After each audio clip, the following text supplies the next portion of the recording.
Why are there less women than men in the role-playing game community? This question has perplexed many geeks over the years, and the answers lie in the role-playing game Anima Beyond Fantasy.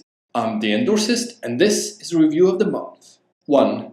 Objectification of women's bodies in the art. When I was 16, I won a bet with my dad, so he had to buy me 6 role-playing game books. I chose 2 D&D expansions, Vampire the Requiem, Werewolf the Forsaken, World of Darkness's core rulebook, and Anima Beyond Fantasy. The first ones because I knew they were good, and Anima because of other reasons. Anima was full of beautiful illustrations which led to its success with people who think with their penises, like 16-year-old me.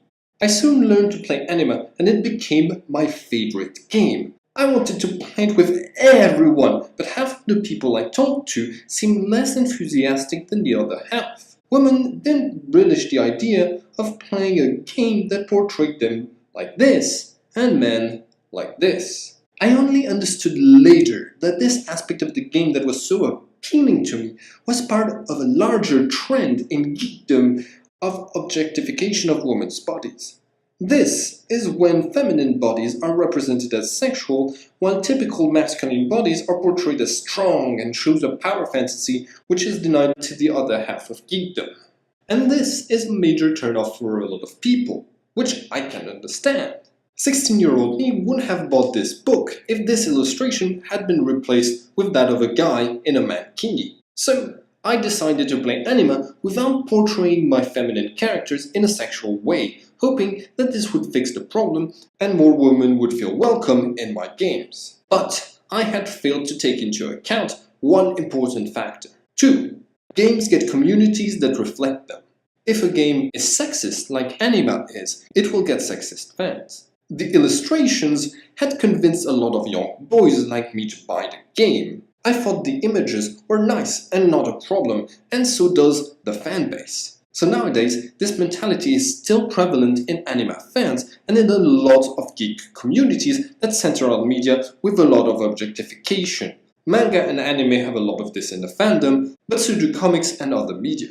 The philosophy of a community reflects the ideals of the media at its center. That is why when I made a video criticizing the large portion of fascists in the Warhammer 40k role-playing game community, fans from the entire Warhammer 40k community preferred to comment I was wrong in the comment section instead of, trying to do something about fascists in their community. 3. The anime rules are very complex. Anime trying to imitate anime tropes where characters have access to many powers and transformations that boost their fighting abilities to extreme levels. The good thing is that you can do that in Anima. The bad thing is you need to know the rules really well to pull it off. Anima has 4 different systems for the 4 types of supernatural powers: magic, ki, psychic powers, and arcanas/incarnations. Plus, with a summoning system, Anima is complex to say the least. This creates a wedge between players who know the rules and beginners who can't exploit the system to make overpowered anime characters. You can find this wedge between players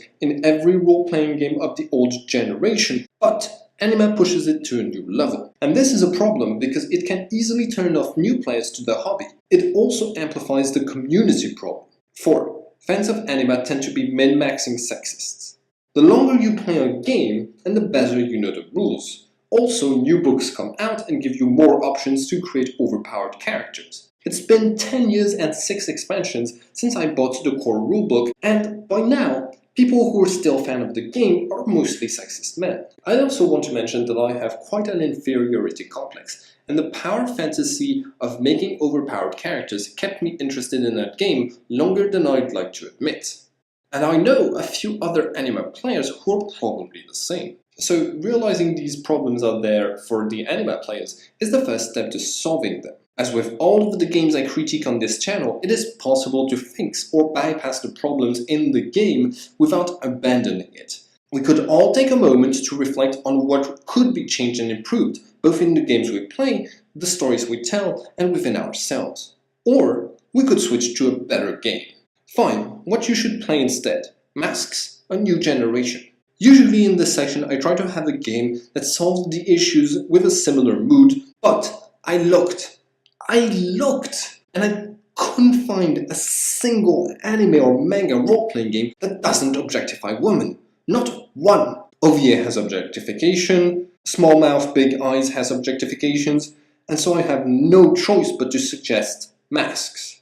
This game offers a game system that is simple and balanced, but allows players to live out their power fantasies because you play superheroes. Also, none of the illustrations objectify women, despite the fact that comics, the source material for this game, have had such illustrations for decades. It also has nice representation of all genders in the character creation options, which is a really good plus for gender equality. So yeah, Masks is awesome, and I'll play that over Anima any day. I'm the endorsist, and I don't endorse Anima, but I do endorse Masks. If you want to spread awareness and contribute to getting game publishers to stop making games like this, please share this video around you. Comment below the video what role-playing game you want me to cover next.